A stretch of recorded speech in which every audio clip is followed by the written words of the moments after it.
If you double the width of a pizza, do you just get twice as much pizza? Most people think yes, but geometry says no. When you double the length, the area actually quadruples.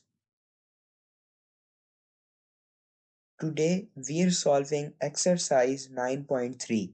We're going to master the secret relationship between length and area in similar shapes, from triangles to spheres and even city maps. Let's dive in.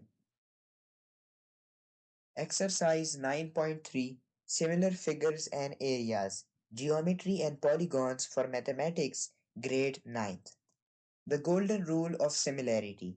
The area of ratios is basically equal to the ratio of lengths whole squared, and that is a1 over a2 being equal to l1 over l2 whole squared. Here l1 over l2 is our scale factor and it is represented by the letter k. In question number 1, we need to find the unknown area. So we are given two figures which are of triangles and their lengths are given. For the first triangle it is 4 and for the second it is 6. But for the first triangle the area isn't given, while for the second it is given as 36 centimeters square. So how can we find the unknown area? Firstly, we will write the ratios, and that is 4 by 6. Simplifying this fraction we get 2 by 3. And now we will find the area ratio. So 2 by 3 whole squared is 4 by 9. Now if we take this area ratio and multiply it with the area of the found triangle, we can easily find the unknown area, and that is 16 centimeters square.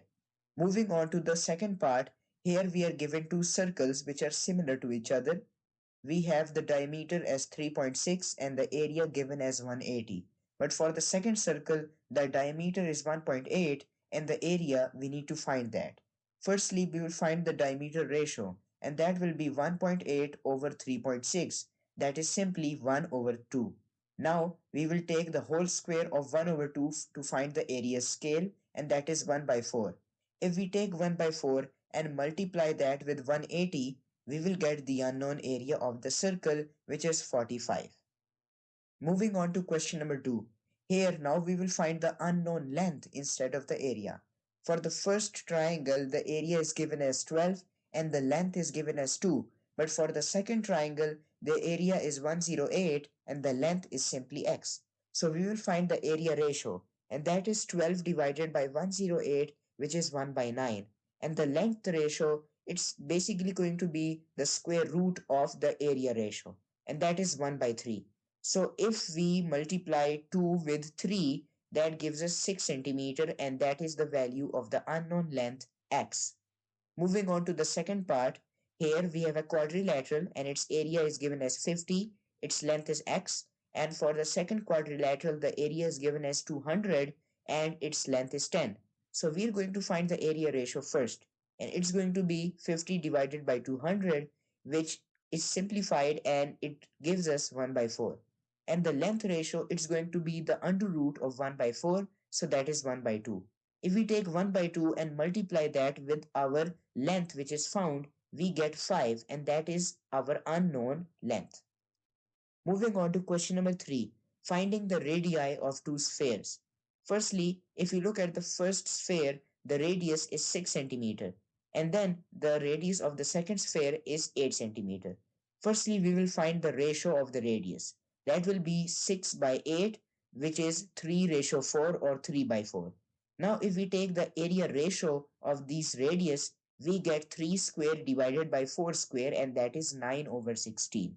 To find the larger area, we know that the smaller area is 360 centimeters square. So we can basically multiply that with our area ratio. We get 640 centimeters square. And now we will find the smaller area, assuming the larger area is 1600 centimeters square. So we can multiply that value with the given value of the area ratio. So we get the smaller area, which is 900 centimeters square. Moving on to question number 4, regular pentagons. If you look at the given data, the side of the first pentagon is given as 8 centimeter and its area is 16. While for the second pentagon, its area is given as 25, but we need to find its side ratio.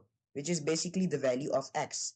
So firstly, we will take the area ratio, that is 16 over 25. If we take its square root, which is the square root of 16 over the square root of 25, we get our side ratio as 4:5.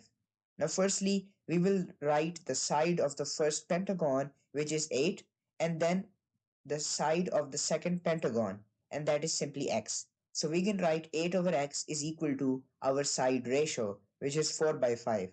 Substituting the values, if we cross multiply them, we get 4x is equal to 40, which means x is equal to 40/4 or 10.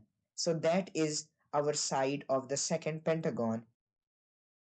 Moving on to question number 6, here we're gonna talk about the map scale and the actual area. If you look at the map, its length is 5 centimeter and the actual area of the brick wall is 10 meters. So we're going to convert meters into centimeter. 10 meter converted to centimeter is 1000 centimeter. And we know that the scale factor or the linear scale k will be 5 over 1000, and that is 1 by 200. So now we know the area scale factor. We can just take the square root on both sides. That means k square will be 1 by 200 whole square, and that is 1 by 40,000. Now, if we take the map area, we know that the map area is 1400 centimeter square, but the actual area will be the map area multiplied by the area scale factor. So we will get our result, which is 56 million centimeter square. Now, this is a very large value. We're going to convert it back into meters. So if we convert it to meters, we get our converted result as 5600 meters square. Moving on to question number 7, similar cuboids. Here we need to find the surface area of the larger and the smaller cuboid. The trap. This is basically a 3D object and we need surface area. So we are going to use the square law, not the cubic law. If you look at the height ratio, it will be 1:3. So if we want to find the area ratio, we are going to take the squaring on both numerator and denominator. So we get 1:9. For the smaller surface area, it's going to be 350 centimeters square. And for the large surface area, it's basically going to be 350 multiplied our area ratio. So that gives us 3150 centimeters square as our final answer. The summary and the key takeaways we learned from this lecture. Firstly, we talked about A1 over A2, which is equal to L1 over L2 whole squared, where L1 over L2 is the scale factor. The golden rule, always square the length ratio to find the area ratio. And then we talked about the reverse operation. If you are given areas in any question, you should take the square root to find the lengths. And you should also watch your units. Your surface area is still the area of a square, and your maps need matching units like centimeter in centimeter and meter to meter. This is exercise 9.3 complete. From cuboids where the height is 1/3, the size to maps of giant walls, the rule remains square for area, root for length. If this helped you conquer your geometry homework, hit that like button and subscribe to STEMBridge for the next solve along. See you in the next lesson.